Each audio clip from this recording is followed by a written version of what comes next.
it just, I watched it, it snapped. Cool. Get her? Yep. Stay with her. Well, that lure landed 2 inches from that rock. Yeah, they're tight to it. But you know, as long as we figured that out, kind of gives us a little bit of an advantage. Another beauty. Look at this. Oh my God. Sorry, this just is no fun. Oh man.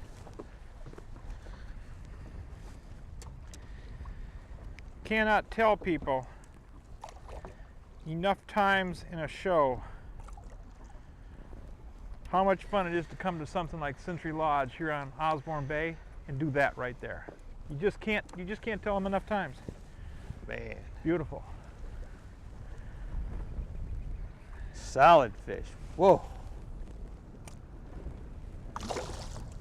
Didn't I just tell you I had a bump in there? Yep. But you were further in though. Oh, right up in there. I almost was 2 inches from the rock, Bob. Bang. Okay. One crank of the handle. There she was. Shows you how tight they're clinging to it. She destroyed the spinnerbait. I don't know how that blade comes off, Bob. That sleeve is still up. Oh, it might have pulled the ring apart on that one. The little split ring.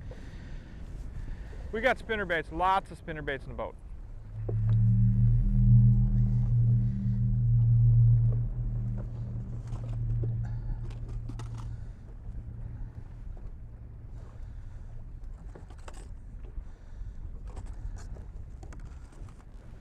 There we go.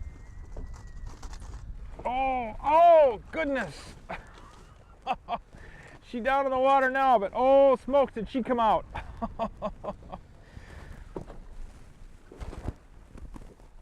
This one was out here in the deep water. Oh, look at the size of these fish. Come here, girl.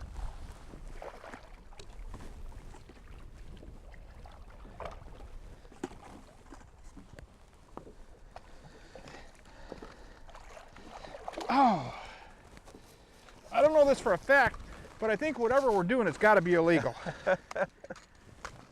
We're on them now. Look at the size of that fish. Man, that's pretty. Yes, girl. Yes, yes, yes, yes, yes.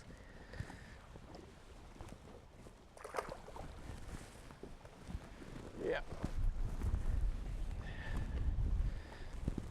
Got to be illegal, or it's got to be close to it. This is not a good place for braided lines because you have to banjo pop your your jig out of there from time to time, and braided lines just don't work well for that. Plus, I'll tell you something else, people don't realize this with braided lines, and I use braided for my muskies, don't get me wrong, but I'm using rods that are designed for braided lines. When you put braided lines on these high modulus rods and you start popping the rocks out there, you'll blow rods up with braided line. If you're running real high-end rods, right, you'll bust the rod. It'll bust almost every time. Whereas if you do it with monofilament, or in this case like the gamma copolymer, you throw up in there and you hook a little rock, well in this case a big rock. You need that little stretch. Yeah, that little bit of stretch keeps your rod from blowing up, gives you the ability to get that lure up back out of the rocks and back to your hand again. You can always check it. If you got a nick in it, retie it.